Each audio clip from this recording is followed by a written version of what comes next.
Hello everyone. I'm Dr. Meenu Singhal, Associate Professor of Economics, Kanya Mahavidyalaya, Pune. Today, let us continue with our last lecture on Foreign Trade of India, Composition and Direction, Part 2. In our earlier lecture on this very topic, we had covered certain topics such as India's the meaning of foreign trade, India's foreign trade before independence, after independence. Today, we need to cover features of India's foreign trade, benefits of foreign trade, and issues concerning India's foreign trade. So let us begin with the features of India's foreign trade. In fact, whatever we are going to do today has been done in our earlier lecture one way or the other. आज ऐसा खास नया कुछ नहीं हम करने वाले हैं, पिछले लेक्चर से ही ये सारा मटेरियल आपका निकला हुआ है। लेकिन ये सारे क्वेश्चंस इंपॉर्टेंट हैं जो आज हम करने वाले हैं। Features of India's foreign trade. जहां तक भारतीय अंतर्राष्ट्रीय बाजार का सवाल है, 1950-51 में इसका राष्ट्रीय आय में महत्व it constituted just 12% of the GNP.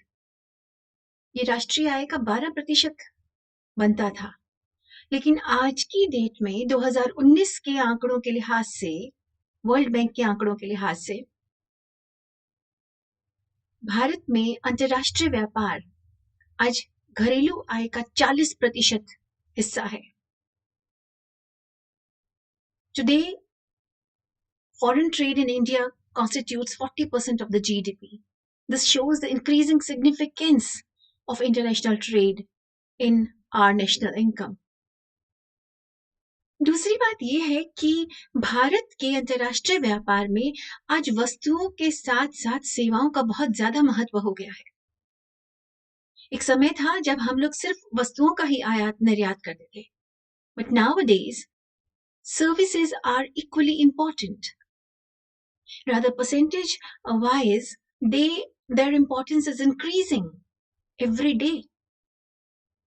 2001-2 में हमारे सेवा क्षेत्र का जो निर्यात था वो करीबन it was 17 billion US dollars, जो बढ़ता रहा और 2013-14 में 152 बिलियन डॉलर था, 152 billion dollar.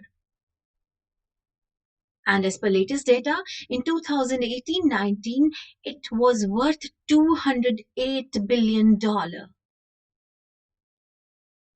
So this is huge amount. आपको ध्यान है हमने पिछले लेक्चर में पढ़ा कि भारत का वस्तुओं में जो हमारा व्यापार था, अंतर्राष्ट्रीय व्यापार, वो हमेशा घाटे का रहा, except for 2 years. 2 सालों को छोड़ दें तो हमेशा हमारा वस्तुओं का व्यापार घाटे का रहा, लेकिन services trade has been favorable over the years. In fact, presently, service trade surplus finances 50% of the mercantile trade deficit. वस्तुओं के व्यापार में होने वाला 50% घाटा इस सेवा क्षेत्र के सरप्लस से कवर होता है। हमने ये भी पढ़ा था कि 1950-51 में अंतर्राष्ट्रीय व्यापार में भारत का हिस्सा था 2.1%, जो कि मात्रा में बेशक बढ़ता गया, लेकिन प्रतिशत में अंतर्राष्ट्रीय व्यापार में हमारी कंट्रीब्यूशन कम होती चली गई और 1988 तक सिर्फ 0.5%, 0.5% कंट्रीब्यूशन थी। By 1988, the contribution of India to world trade had been reduced to 0.5%. But thankfully, by 2018-19, we have gained our position. आज की डेट में वस्तु बाजार में भारत के निर्यात में भारत के निर्यात विश्व के निर्यात के 1.7% है और आयात 2.6%। Indian exports are now constitute 1.7% of world's merchandise trade and imports constitute 2.6% of world merchandise trade. हाँ, सर्विसेज ट्रेड में हमारी स्थिति और भी बेहतर है। सर्विसेज ट्रेड में हमारी कंट्रीब्यूशन एक्सपोर्ट्स में 3.5% और इंपोर्ट्स में 3.2%, which is great.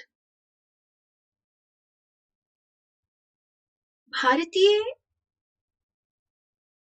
अंतर्राष्ट्रीय बाजार आजादी के बाद से अंतर्राष्ट्रीय व्यापार आजादी के बाद से लगातार बढ़ रहा है। 50-51 से लेकर 19-20 तक आपने पढ़ा कि हमारा व्यापार 4500 गुना बढ़ा, 4500 टाइम्स। इसमें निर्यात बढ़े 3700 गुना और आयात 5200 गुना, meaning thereby that increase in imports was much higher than increase in exports. सिर्फ इतना ही नहीं, हमारे आयात निर्यात बढ़े भी, लेकिन उनकी संरचना भी बदल गई। आजादी के टाइम हम लोग प्राइमरी गुड्स ज्यादा एक्सपोर्ट करते थे, जिसमें कृषि उत्पादन भी था और खनन से निकली हुई हमारी धातुएं, मिनरल्स एंड मेटल्स, खनिज और धातुएं भी थी। लेकिन जैसे जैसे हम विकास करते गए, धीरे धीरे प्राइमरी प्रोडक्ट्स की कंट्रीब्यूशन एक्सपोर्ट्स में कम होती गई और मैन्युफैक्चर्ड गुड्स की बहुत बढ़ गई। उसी तरह इंपोर्ट्स में भी शुरू में भी हमारे इंपोर्ट्स आमतौर पे हमारी जरूरतों को पूरा करने के लिए थे, चाहे वो विकास की जरूरतें हैं चाहे उपभोग की। लेकिन आज की डेट में हमारी कंजम्पशन की जरूरतें पूरी करने के लिए हम ज्यादा आयात नहीं करते।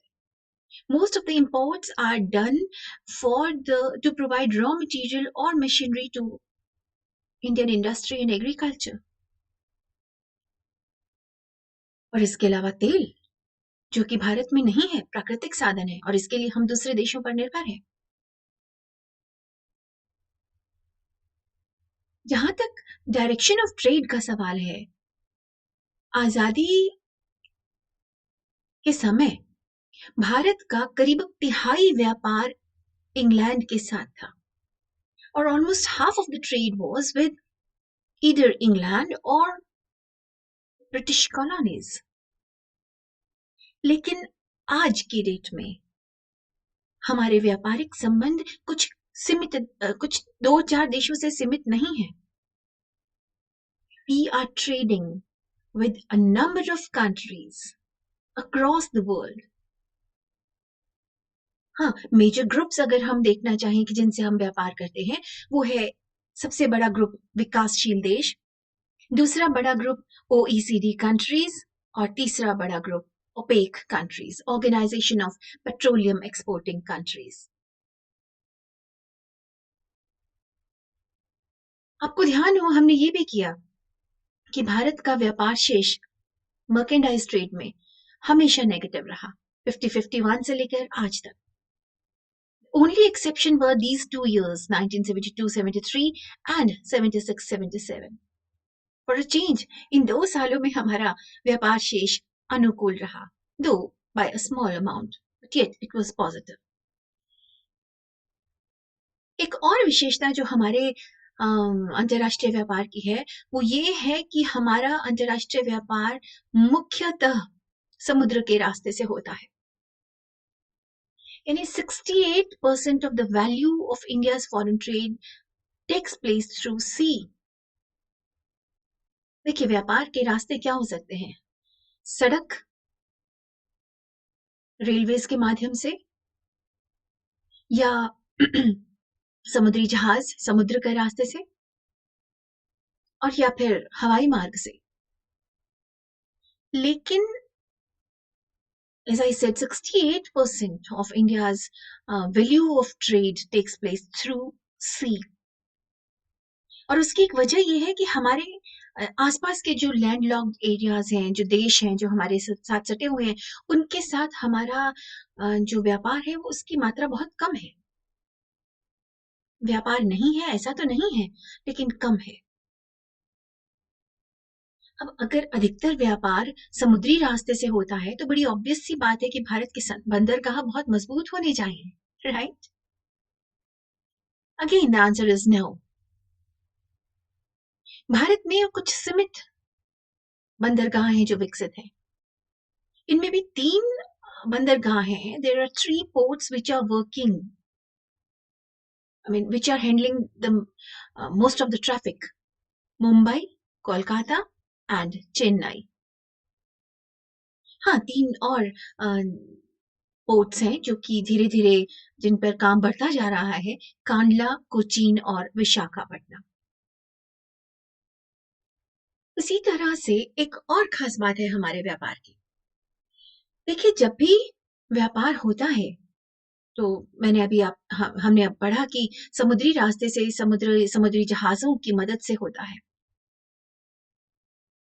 उसी तरह जब हम व्यापार करते हैं तो व्यापार को फाइनेंस करने के लिए, चाहे वो एक्सपोर्ट हो चाहे इंपोर्ट, बैंक्स से, फाइनेंशियल इंस्टीट्यूशंस से ऋण लेना पड़ता है। और व्यापार करना अपने आप में एक रिस्की काम है।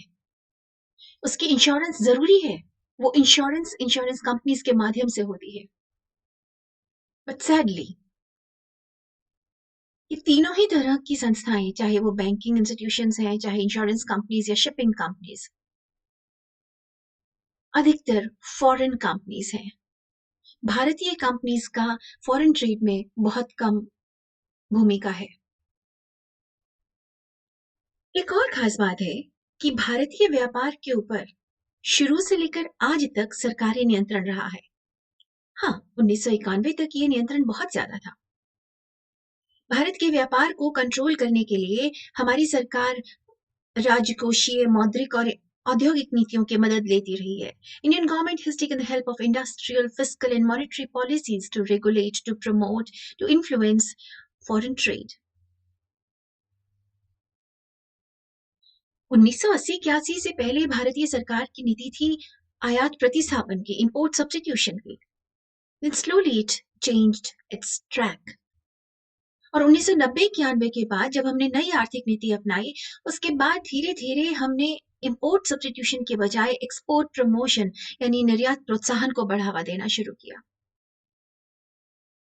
धीरे-धीरे 91 के बाद से हमारी सरकार ने व्यापार पर बहुत सारे प्रतिबंध, चाहे वो मात्रात्मक थे या गुणात्मक, both qualitative and quantitative restrictions were reduced.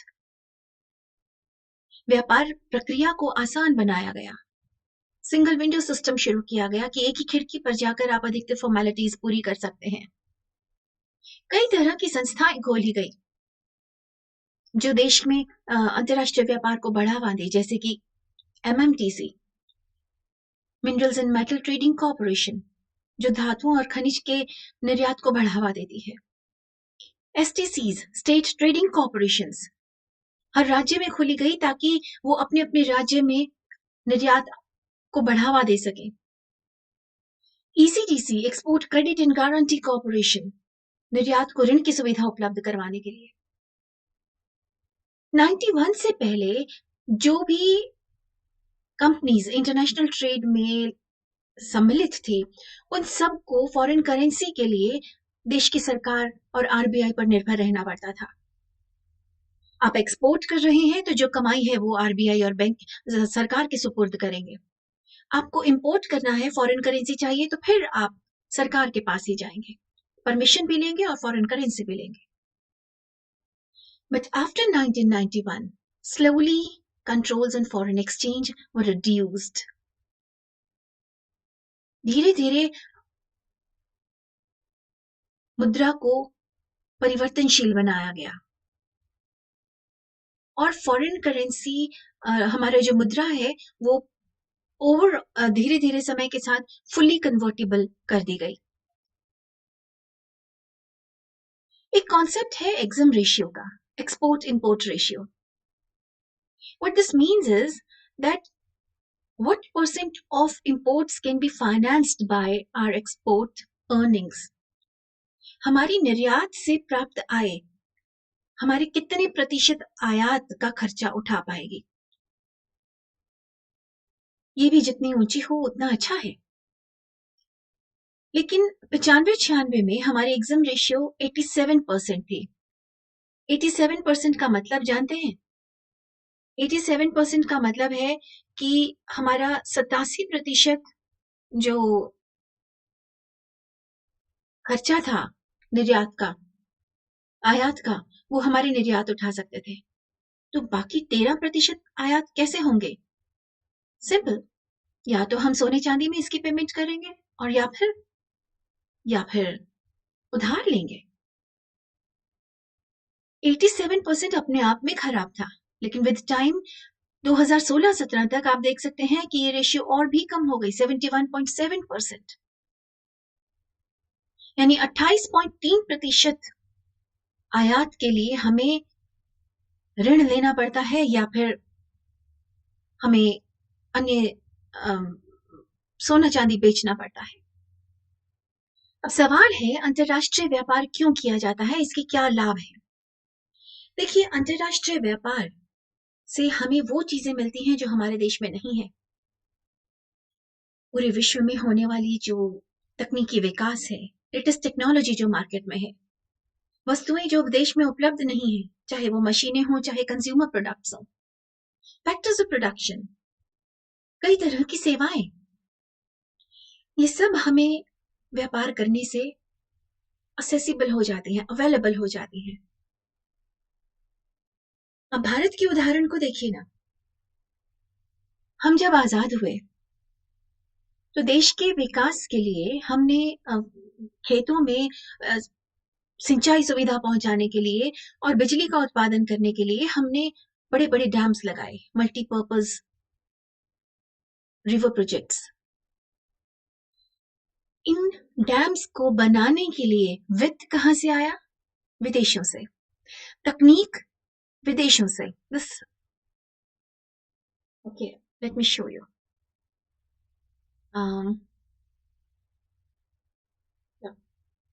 Here technology विदेशों से आई।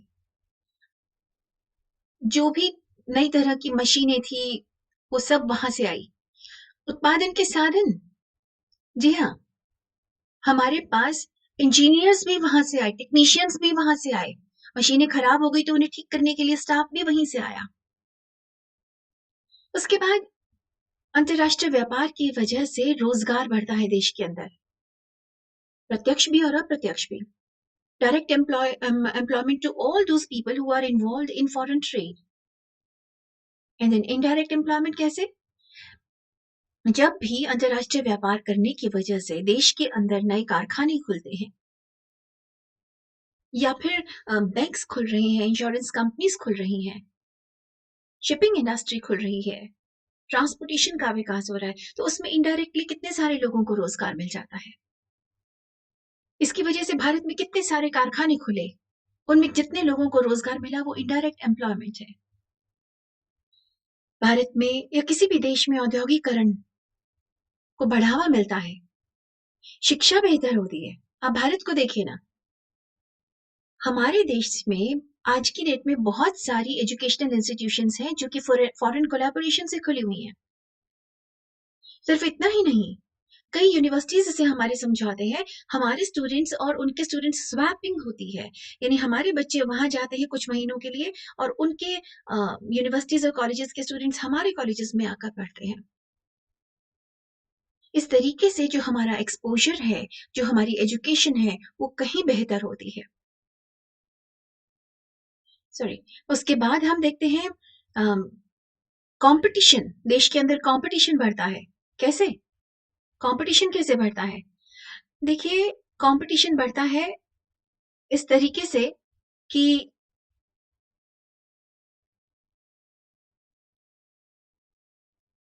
मैं फिर से इसको एक एग्जांपल से ही समझाती हूँ। भारत में एक कंपनी है मारुति उद्योग लिमिटेड, जिसका आप सभी ने नाम सुना हुआ है। जब इसने प्रोडक्शन शुरू की तो उसकी पहली कार थी मारुति 800। उस समय की सबसे सस्ती कार और पूरी तरीके से भारत में बनी हुई कार, पहली कार। ये इतनी सस्ती कार थी कि धीरे धीरे इसने जितनी भी कार इंडस्ट्री है उसका 90% मार्केट को अपने काबू में कर लिया। लेकिन ओवर द इयर्स इसमें कोई रिसर्च नहीं हुई, कोई नई इनोवेशन नहीं हुई, कोई नया मॉडल नहीं निकला। एक मारुति 1000 निकला था बस, जरूरत ही नहीं थी, मार्केट सारा इनका था। और फिर जब 1990-91 में हमारे मार्केट को खोला गया, विदेशी कंपनियों ने यहाँ पर आकर पहले अपनी असेंबल्ड कार्स बेचना शुरू किया, फिर यहाँ पर नई फैक्ट्रीज लगाई कार बनाने की। उसकी वजह से कंपटीशन बढ़ा। इस कंपटीशन के डर से मारुति उद्योग का धीरे धीरे मार्केट शेयर कम हो गया, 50% तक आ गया। मारुति को समझ में आया कि अगर उन्हें मार्केट में टिके रहना है तो पुरानी रेपुटेशन काम नहीं आएगी। उन्होंने रिसर्च की और धीरे धीरे नए मॉडल निकालने लगे, इस हद तक कि एक स्टेज आई कि हर 3 महीने के बाद वो नया मॉडल निकाल रहे थे। फायदा किसको हुआ? देखिए, इतनी वैरायटी मिल रही है आज की डेट में हमें कार्स में, कॉस्ट कम है, एफिशिएंसी लेवल बहुत बढ़िया है।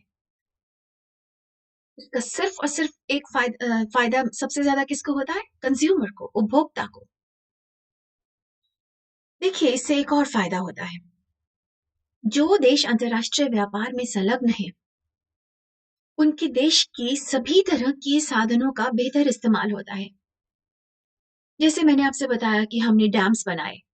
भारत में नदियां बहुत थी लेकिन उनका पानी बेकार जा रहा था।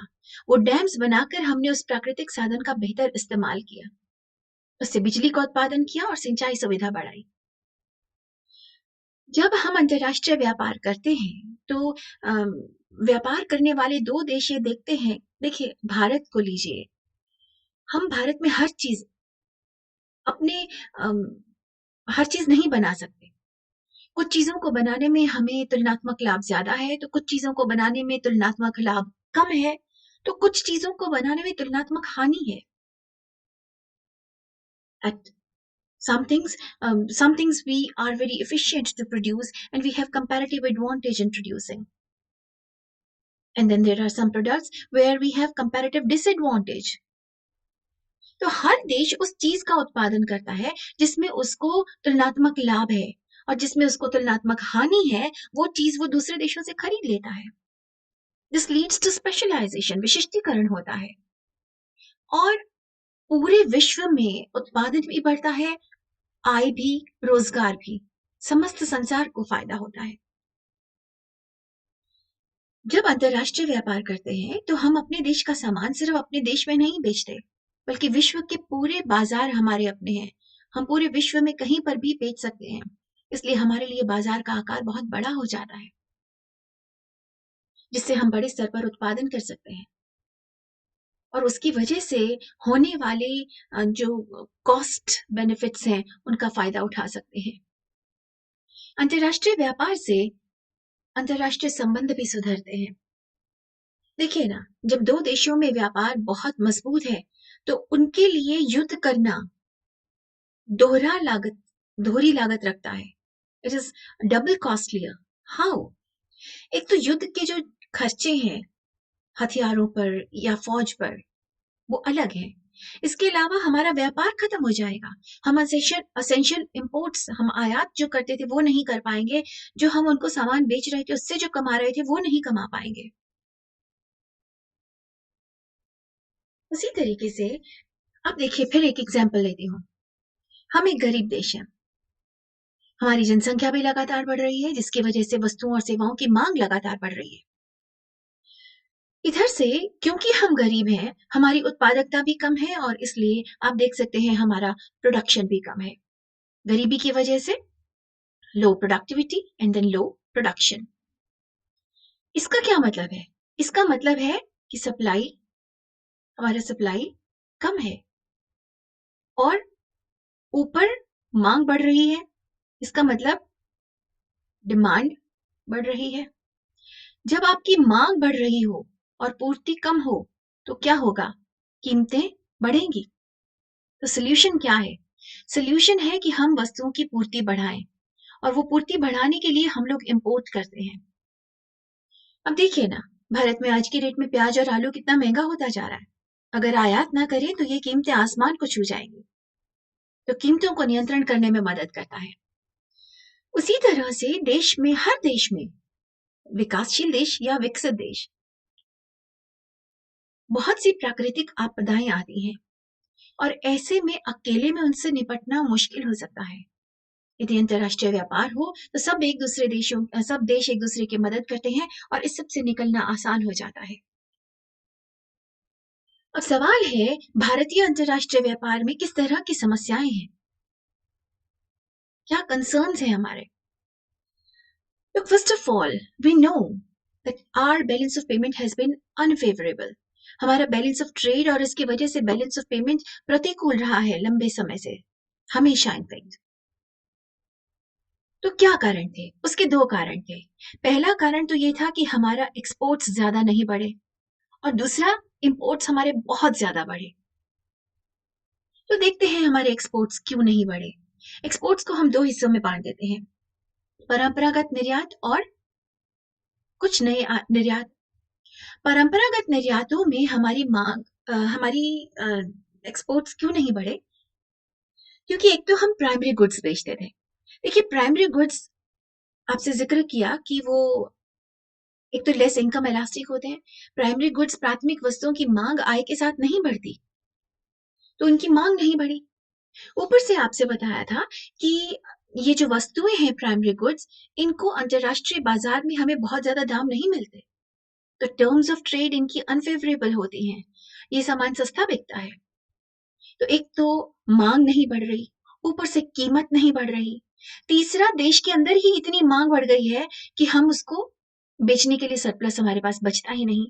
और चौथा, अगर हम किसी तरह सरप्लस रख भी लेते हैं, बेचते भी हैं, तो अंतरराष्ट्रीय स्तर पर बहुत सारे सिंथेटिक सब्स्टिट्यूट्स आ गए हमारे प्रोडक्ट्स के बदले में। जैसे कि हम लोग पटसन का बहुत सारा सामान बेचते थे, लेकिन अब उसकी जगह प्लास्टिक ने ले ली। जैसे भारत से कपड़ा और कॉटन और सिल्क बहुत मात्रा में बिकता था, लेकिन अब उसकी जगह सिंथेटिक कपड़े आ गए, टेरिकॉट, टेरीवूल, जो लागत भी, जिनकी प्राइसेस भी कम थी और जिनके मेंटेनेंस भी कम थी। उसी तरह अगर हम देखें हमारे नए एक्सपोर्ट्स, आज की डेट में जो नई तरह की वस्तुएं हम बना रहे हैं, मैन्युफैक्चर्ड प्रोडक्ट्स, तो प्रॉब्लम ये है कि भारत में एक तो मैन्युफैक्चरिंग इंडस्ट्रियलाइजेशन बहुत ज्यादा नहीं हुई, उत्पादन कम रहा। दूसरा, हमारी टेक्नोलॉजी पुरानी थी और मशीनें पुरानी थी, तो जो सामान बना वो बहुत अच्छी क्वालिटी का भी नहीं था और महंगा भी था। अंतरराष्ट्रीय स्तर पर जब हमसे बेहतर सामान हमसे कम लागत पर मिल रहा है, तो कोई भारत से सामान क्यों खरीदेगा? इस वजह से हमारे एक्सपोर्ट्स नहीं बढ़े। जहां तक इंपोर्ट्स का सवाल है, इंपोर्ट्स की प्रॉब्लम ये थी कि लगातार बढ़ते चले गए। देश की आजादी के बाद हमें कच्चा माल चाहिए, मशीनें चाहिए, हमें उपभोक्ता मांग बढ़ रही है, कीमतें बढ़ रही हैं, उस कीमतों को रोकने के लिए चाहिए। देश के विकास के साथ और बढ़ती हुई जनसंख्या के साथ तेल की मांग बढ़ रही है, और साथ में तेल की कीमतें भी बढ़ रही हैं, और ये सारा तेल हमारा 80% से ज्यादा आयात होता है। ऊपर से भारत ने बहुत सारे युद्ध लड़े, 3 युद्ध लड़े, 62, 65 और 71 में, और फिर हमारे कारगिल का युद्ध 47 में कश्मीर के लिए, और अदरवाइज कितना तरह का टेररिज्म अलग अलग इलाकों में, तो उसके लिए वार इक्विपमेंट। तो हमारे आयात लगातार बढ़ते चले गए। और फिर टर्म्स ऑफ ट्रेड का क्या मतलब है कि जो वस्तुएं हम निर्यात कर रहे हैं उनकी कीमत बटे में जो चीजें आयात कर रहे हैं उनकी कीमत,